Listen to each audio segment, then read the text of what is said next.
I just want to tell you about a really useful tool that I use called Chords. It's a plugin, a free plugin. Basically, you can find it on the web if you go to codefn42.com. They've got other free plugins. I'm not associated with them in any way, by the way. They haven't spoken to me and I haven't spoken to them. They've got a couple of several free plugins. I use Chords and I think one of these other ones. Let me just show you what it does. Basically, what it lets you do, it lets you input one note on your normal manual keyboard, if you like, and then it outputs it as a chord. Fantastic. So let me just show you where I'm at in my demonstration so far. So I'm on channel 2 here, and I've loaded in one of the Ableton stock instruments. It's a piano, and I'm just going to come in here. Let's have a quick look, show you where it is. And I'm just going to play a few notes here. There we go. That's a C, D, E. You can probably see them here. C, D, E, C, D, E. Right then, and that's playing in there. So what I'm going to do here is the way you do it, obviously download Chords, install it, and then it should appear in your list of plugins here. Let me just clear that and let me type in CHORDZ for searching it. There it is. Drag it across to that channel there. It doesn't really matter how you name the channels or anything like that. But basically you have to do a kind of 2-channel setup. What happens is you play your notes into this channel here, this converts it into a chord, and then it sends your chord notes out to the different channel where your VST instrument sits. So the way we do that there, we've already done one part of it. You go over to the channel where your instrument is, your VST instrument, and you just got to kind of say where you're getting your MIDI from. So there's a little bit here that says MIDI from. So you go into there, which is your chords channel is MIDI channel 1. Come down to the next option panel here, and then just click on chords. And the next one here that sometimes I forget is monitor. So you want to move that from auto, which is the default, to monitor in. There we go.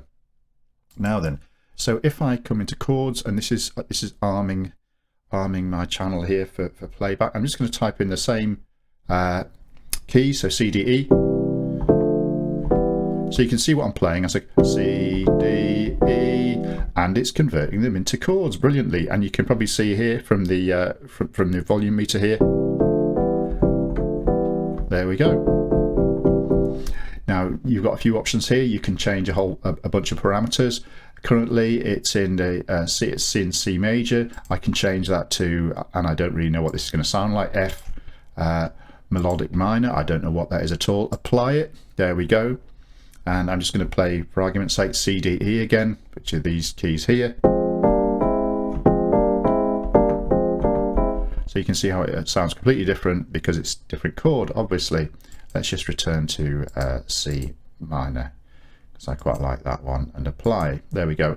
You can change your octave ranges here and transposition and things like that. So you can record this in 2 different ways. If I come in here, you can record or just key it in using your mouse. So let's just key it in here. If I come here, let's just stick with our C, D, E kind of loop just for comparison here. And if I click on play, it reminds me of a song. Anyway. So that's obviously that's pitched a bit higher, than our example keys earlier on. Let's just lower it down a bit so it's not so high in the tones. Right then, so that's one way of doing it. You can record it like that, and literally just stick with your one notes here in this channel here. Alternatively, if you want to turn those one notes into the actual chords, all you need to do is come over into the second channel. In fact, turn that one off there. Click record, arm the record there, and then click your record cell here, if you like. I don't know what they call them now. Yeah, whatever. I'm sure the word will come to me. And then click here for record. Stop when we're done. There we go. There we go. And if we come in here now, you will see that it has recorded the actual chords. And if you want, you can now just fiddle with these and mess around with them, add bits in if you wanted to, shift them up to taste if you like. It probably doesn't sound a right mess now, but it shouldn't have done that because, oh, I know why. I have left the original one on. Let's turn that off there, turn it off there, turn it on here. So remember, if you want to listen to this one now, you have to go back into auto, there we go, and turn the previous one off. So here we go. There we go.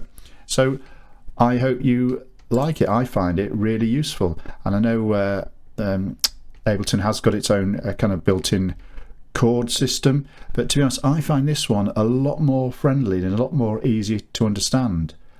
So good luck with it, and if you like what I said, please do like and subscribe. Thank you very much.